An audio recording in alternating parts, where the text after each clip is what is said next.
नमस्कार, माझे नाव राजवर्धन नितीन माते. माझ्या शाळेचे नाव विद्यामंदिर संभाजीनगर. मी आता इयत्ता 3रीत शिकत आहे. इतर सर्व बसलेल्या शिक्षक व मित्रमैत्रिणींना स्वातंत्र्य दिनाच्या हार्दिक हार्दिक शुभेच्छा. आज 15 ऑगस्ट या दिवशी आपला भारत देश स्वातंत्र्य झाला. हा दिवस आपल्या भारत देशात मोठ्या उत्साहाने साजरा केला जातो. 15 ऑगस्ट 1947 रोजी आपल्या भारत देशाला स्वातंत्र्य मिळाले. त्यासाठी आपल्या भारत देशातील अनेक थोर लोकांनी आपल्या प्राणाचे बलिदान दिले. त्यांच्या महान कार्यामुळे आपण आता मोकळा श्वास घेत आहोत. मला आपल्या तिरंग्याचे 3 रंग खूप आवडतात.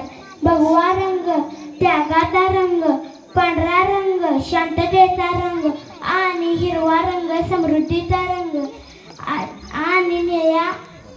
आणि निळ्या अशोक चक्र धावण्याचा रंग अशा आपल्या भारतभूमीमध्ये मला खूप अभिमान वाटतो. एवढे बोलून मी माझी भाषा जपतो. जय हिंद, जय महाराष्ट्र, भारत माता की जय. धन्यवाद पैलवान. चला यानंतर सत्यमी